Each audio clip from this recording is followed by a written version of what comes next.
Hi hello friends, ಹೆಂಗಿದ್ರು friends? ಆರಾಮಿದ್ರಿ? ನಾವು ಆರಾಮಿದ್ದೀವಿ. ಬರ್ರಿ ಫ್ರೆಂಡ್ಸ್, ಇವತ್ತೇನು ಅಂತಂದ್ರೆ ಬೆಳಗ್ಗೆ ಎದ್ದು ಕೆಲಸ ಎಲ್ಲ ಆಯಿತು. ಹೀಗಾಗಿ ಇವತ್ತು ಅಡುಗೆ ಮಾಡ್ಬೇಕು ಫ್ರೆಂಡ್ಸ್. ಅಡುಗೆಗೆ ಏನು ಮಾಡ್ಬೇಕಂದ್ರೆ ಇವತ್ತು ನೋಡ್ಬೇಕು, ರೊಟ್ಟಿ ಮಾಡಬೇಕು. ರೊಟ್ಟಿ ಜೋಡಿ ಯಾವ ಪಲ್ಯ ಮಾಡ್ಬೇಕು ಅನ್ನೋದು ನೋಡ್ಬೇಕು ಫ್ರೆಂಡ್ಸ್.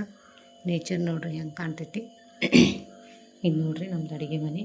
ಒಮ್ಮೆ ಅಡುಗೆ ಮನೆ ಟೂರ್ ಮಾಡಿ ತೋರಿಸ್ತೀನಿ ಫ್ರೆಂಡ್ಸ್. ಈಗಿಲ್ಲ, ಮತ್ತು ಮನೆ ಕ್ಲೀನ್ ಮಾಡಬೇಕು. ಕ್ಲೀನ್ ಮಾಡಿಂದ ಟೂರ್ ಮಾಡ್ತೀನಿ ಫ್ರೆಂಡ್ಸ್. ನಾನು ಟೂರ್ ಮಾಡಿ ನಿಮ್ಗೆ ಹೇಳ್ತೀನಿ ಫ್ರೆಂಡ್ಸ. ಕಸ ಗುಡಿಸ್ತಾ ಇದ್ದೆ ನೋಡಿ ಫ್ರೆಂಡ್ಸ್. ನನ್ನ ಬರ್ತಡೇ ಸೆಲೆಬ್ರೇಷನ್ ಮಾಡಿದರು ನನ್ನ ಮಗಳು, ನಮ್ಮ ಮನೆಯವರು. ನೀವು ನೋಡ್ತಾ ಇರ್ಬೋದು, ದಾಂಡೇಲಿ ಬಂದ್ವಿ ಫ್ರೆಂಡ್ಸ್. ದಾಂಡೇಲಿಗೆ ದೇವಸ್ಥಾನಕ್ಕೆ ಹೋಗಿಬಿಟ್ಟು ಹಂಗೆ ಪಾರ್ಟಿ ಕೊಡ್ತಾರಂತ ನೋಡೋಣ ಫ್ರೆಂಡ್ಸ. ಈಗ ರೆಸಾರ್ಟಿಗೆ ಹೋಗ್ಬೇಕು. ರೆಸಾರ್ಟಿಗೆ ಹೋಗಿ ಫ್ರೆಂಡ್ಸ ಬರ್ರಿ. ಈಗ ನಾವು ದಾಂಡೇಲಿ ಅಂತೀವಿ ಇಲ್ಲಿಗ ಇದು ಮಾಡಬೇಕು ಫ್ರೆಂಡ್ಸ. ಇಲ್ಲ ನೋಡ್ತಾ ಇರ್ಬೋದು, ಊಟ ಎಲ್ಲ ಮಾಡಿ ಬಂದ್ವಿ. ಅಲ್ಲಿ ವಿಡಿಯೋ ತೊಗೊಳಕ್ಕಾಗಲ್ಲ, ಮಳೆ ಸೂಪು ಸಿಕ್ಕಾಪಟ್ಟಿ.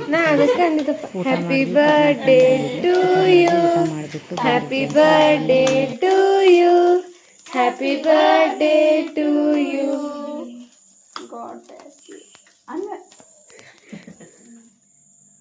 Happy birthday to you, happy birthday to you, happy birthday to you dear Sridevi. Happy birthday to you. Cake cut ಮಾಡಿದ್ವಿ. ಕೇಕ್ ಅಷ್ಟೇನು ನಾವು ಇದು ಮಾಡಲಿಲ್ಲ. ನನ್ನ ಫ್ರೆಂಡು, ನಾನು, ನಮ್ಮ ಮನೆಯವ್ರು ಅಷ್ಟೇ. ಮತ್ತು ಯಾರು ಇಲ್ಲಾಗಿದ್ರು ಫ್ರೆಂಡ್ಸು. ಲೇಟ್ ಆಗಿತ್ತು, ಮಳೆ ಭಾಳ ಸಿಕ್ಕಾಪಟ್ಟೆ ಮಳೆ ಇತ್ತು. ಹೀಗಾಗಿ ನನ್ನ ಚಾನಲ್ ಯಾರು ಸಬ್ಸ್ಕ್ರೈಬ್ ಮಾಡಲ್ಲ, ಪ್ಲೀಸ್ ಸಬ್ಸ್ಕ್ರೈಬ್ ಮಾಡಿ, ಲೈಕ್ ಮಾಡಿ, ಶೇರ್ ಮಾಡಿ.